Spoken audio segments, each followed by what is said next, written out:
नमस्कार साथियों, एक बार फिर आप सभी का स्वागत है फिजिक्स राइडर यूट्यूब चैनल पर। आज अपना जो टॉपिक होने वाला है, जैसा कि आप स्क्रीन पर देख रहे हो, केंद्रीय उच्चिष्ट की चौड़ाई व कोणीय चौड़ाई।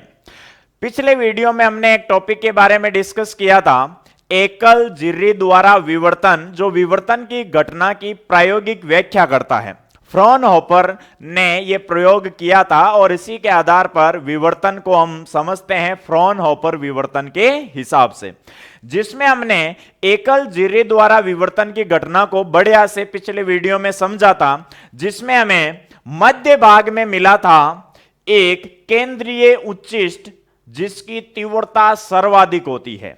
आज उसी केंद्रीय उच्चिष्ट की चौड़ाई व कोणीय चौड़ाई के बारे में डिस्कस करने वाले हैं आज के वीडियो में हम, कि केंद्रीय उच्चिष्ट की चौड़ाई यानी कितने भाग तक केंद्रीय उच्चिष्ट प्राप्त होगा और उसकी कोणीय चौड़ाई कितनी होने वाली है।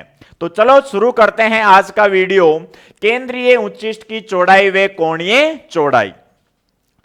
देखो, आपको स्क्रीन पर नजर आ रहा होगा एक डायग्राम। अगर आपको पिछला वीडियो आपने देखा है तो ये माइंड में होगा कि ये पूरा जो सेटअप है वो हमने किया था एकल झिर्री द्वारा विवर्तन की घटना को समझने के लिए।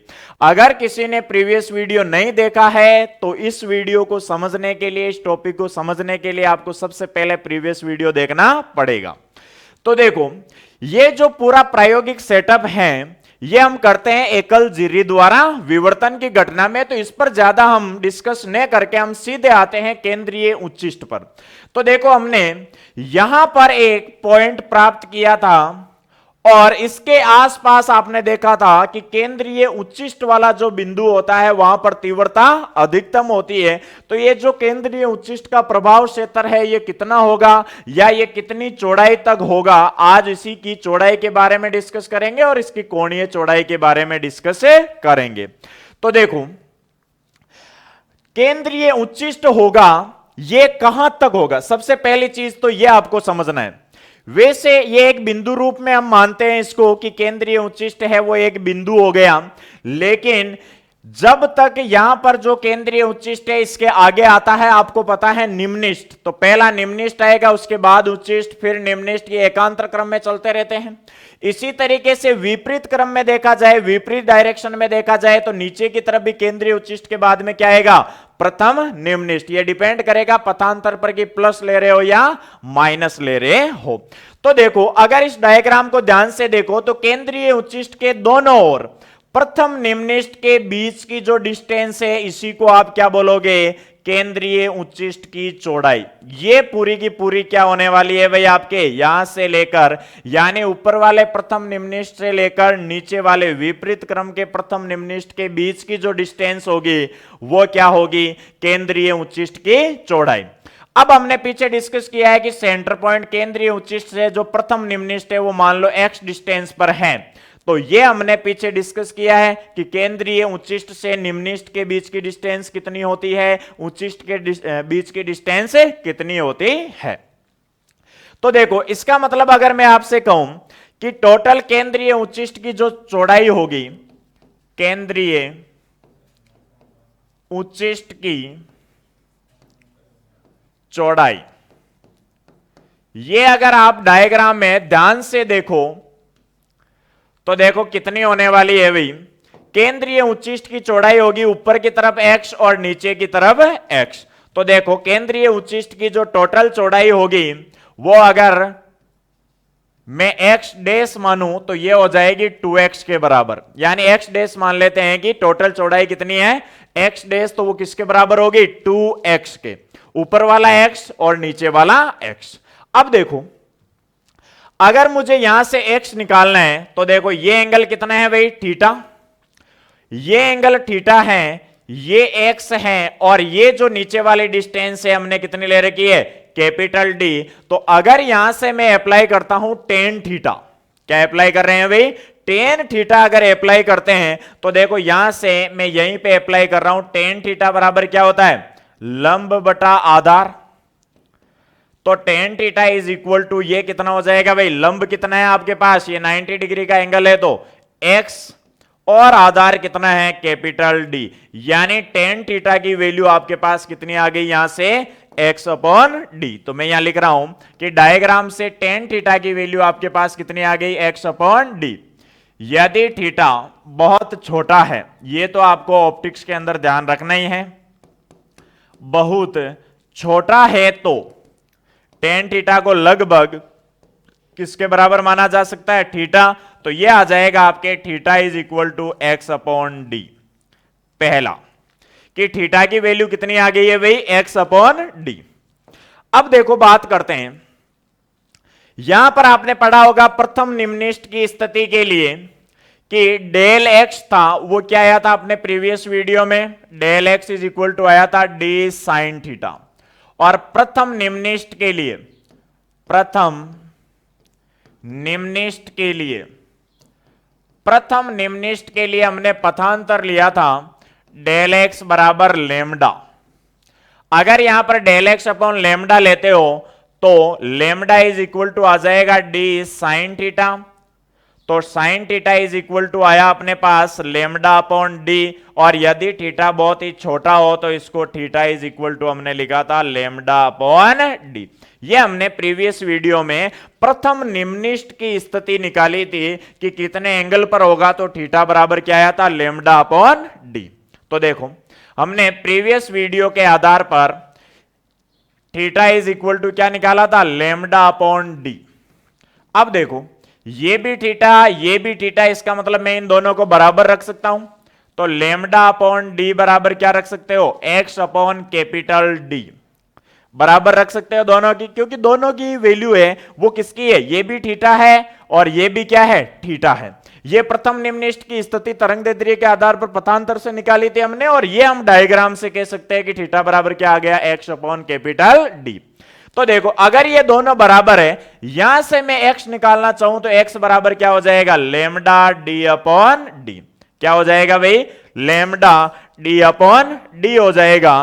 तो देखो यहां से हमारे पास आ गया x बराबर लेमडा डी अपॉन डी। अब देखो इसकी वैल्यू अगर मैं यहां पे रखूं, क्योंकि हमारे पास केंद्रीय उच्चिष्ट की चौड़ाई x डैश बराबर क्या है, 2x। तो x डैश बराबर x की वैल्यू कितनी आ गई है, लेमडा डी अपॉन डी। तो ये हो जाएगी 2 लेमडा डी अपॉन डी। और ये आ गई है भाई आपके पास केंद्रीय उच्चिष्ट की चौड़ाई।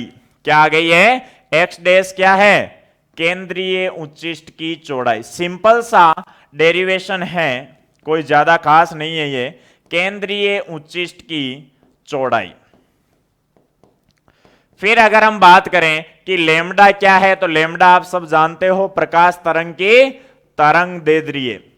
कैपिटल डी क्या है भाई, कैपिटल डी देखो क्या है डायग्राम में ध्यान से, कैपिटल डी है स्लिट और स्क्रीन, ये पर्दा होता था, इसके बीच की दूरी। तो कैपिटल डी क्या हो जाएगा, स्लिट व पर्दे के मध्य की दूरी, पर्दे के मध्य की दूरी।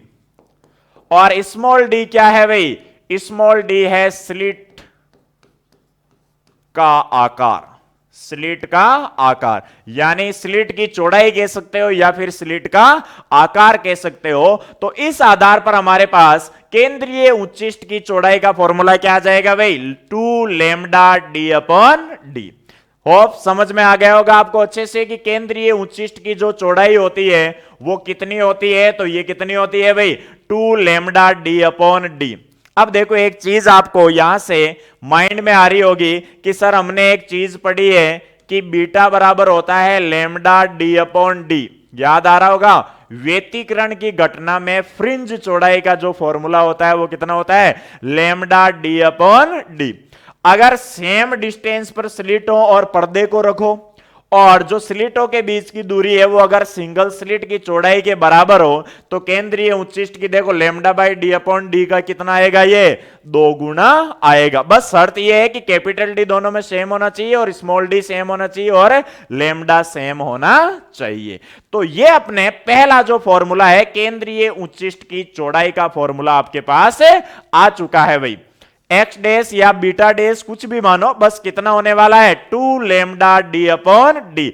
यानी इसका मतलब आप ये समझ सकते हो इस डायग्राम के रूप में कि ये ऊपर वाला हो जाएगा लेमडा डी अपॉन डी और नीचे वाला भी कितना हो जाएगा लेमडा डी अपॉन डी और दोनों को जोड़ोगे तो आपके पास टोटल आ जाएगी 2 लेमडा डी अपॉन डी। ये आ गई आपके केंद्रीय उच्चिष्ट की चौड़ाई। अब देखो नेक्स्ट जो अपना टॉपिक है वो है केंद्रीय उच्चिष्ट की कोणीय चौड़ाई। केंद्रीय उच्चिष्ट की कोणीय चौड़ाई। देखो भाई कोणीय चौड़ाई कितने होने वाली है। कोणीय चौड़ाई को मैं थीटा डैश से मेजर कर लेता हूं। देखो वापस उसी डायग्राम में आओ। कोणीय चौड़ाई यानी इधर से देखने पर, स्लिट से देखने पर जो केंद्रीय उच्चिष्ट है वो कितना चौड़ाई पर नजर आ रहा है आपको। तो कोणीय मतलब कितने एंगल पर नजर आ रहा है। तो देखो अगर मैं आपसे कहूं कि वही जो केंद्रीय उच्चिष्ट है वो केंद्र बिंदु या मध्य बिंदु जो स्रोत रखा हुआ है उससे देखा जाए तो थीटा एंगल पर ऊपर तक है, प्रथम निम्निष्ठ यहां तक, तो सेम ऐसे नीचे की ओर भी होगा या नहीं होगा रे, इतने ही एंगल पर। यानी ये जो एंगल होगा वो भी क्या हो जाएगा आपका थीटा होगा या नहीं होगा, सेम, क्योंकि प्रथम निम्निष्ठ की दोनों तरफ दूरी क्या है, सेम है। तो इधर से आप देखोगे तो ये टोटल जो आपको केंद्रीय उच्चिष्ट है ये कितने एंगल पर नजर आ रहा है भाई, ऊपर आधा थीटा नीचे भी आधा थीटा। तो क्या आपको टोटल ये 2 थीटा पर नजर आएगा या नहीं आएगा रे, टोटल कितना हो जाएगा भाई, टोटल हो जाएगा आपके 2 थीटा। यानी कोणीय चौड़ाई इसकी पूरी केंद्रीय उच्चिष्ट की कितने होने वाली है, थीटा प्लस थीटा यानी 2 थीटा होने वाली है। तो देखो यानी केंद्रीय उच्चिष्ट की जो कोणीय चौड़ाई होगी वो किसके बराबर होगी भाई, 2 थीटा के बराबर होगी। अब आपको निकालना है थीटा। तो देखो थीटा कहां से निकालोगे, यहां पर अभी आपके पास आया है theta is equal to x upon d, theta is equal to lambda upon d. तो देखो अगर आपको प्रथम निम्निष्ठ की दूरी दी हुई हो तब तो कौन सा फॉर्मूला यूज करना है, एक्स अपॉन डी वाला यूज करना है। यहां पे लिख देता हूं मैं, थीटा बराबर एक्स अपॉन कैपिटल डी भी है और थीटा बराबर लेमडा अपॉन स्मॉल डी भी है। दोनों के फॉर्म में यूज करो तो एक तो आ जाएगा थीटा डैश बराबर 2x अपॉन डी और एक आ जाएगा थीटा डैश बराबर 2 लेमडा अपॉन डी।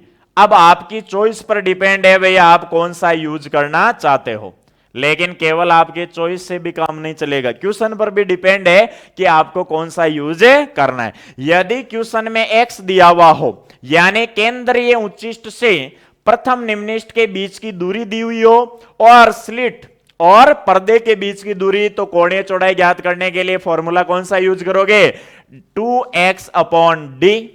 और यदि आपको दिया हुआ है तरंग दैर्ध्य, प्रकाश की तरंग दैर्ध्य और दी हुई है स्लिट का आकार, तो आपको कौन सा यूज करना है, 2 लेमडा अपॉन डी यूज करना है। यह हुआ भाई आपके प्रकाश के विवर्तन की घटना में एकल झिर्री द्वारा विवर्तन में जो आपको केंद्रीय उच्चिष्ट प्राप्त होता है जिसकी तीव्रता अधिकतम होती है, तो उसकी चौड़ाई और कोणीय चौड़ाई का फॉर्मूला। कोणीय चौड़ाई तो क्या हो जाएगी, 2x अपॉन कैपिटल डी या 2 लेमडा अपॉन डी, और चौड़ाई क्या होने वाली है भाई, पीछे हमने फाइंड आउट किया है 2 लेमडा, कहां गया भाई, 2 लेमडा डी अपॉन डी हो जाएगा भाई।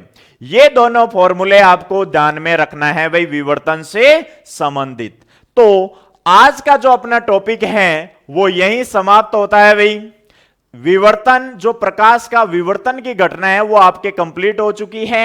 अब अपना जो नेक्स्ट टॉपिक होगा वो होगा पोलराइजेशन ऑफ लाइट, प्रकाश का ध्रुवण। तो प्रकाश के ध्रुवण की घटना को डिस्कस करेंगे हम नेक्स्ट वीडियो में। तब तक के लिए जय हिंद, जय भारत।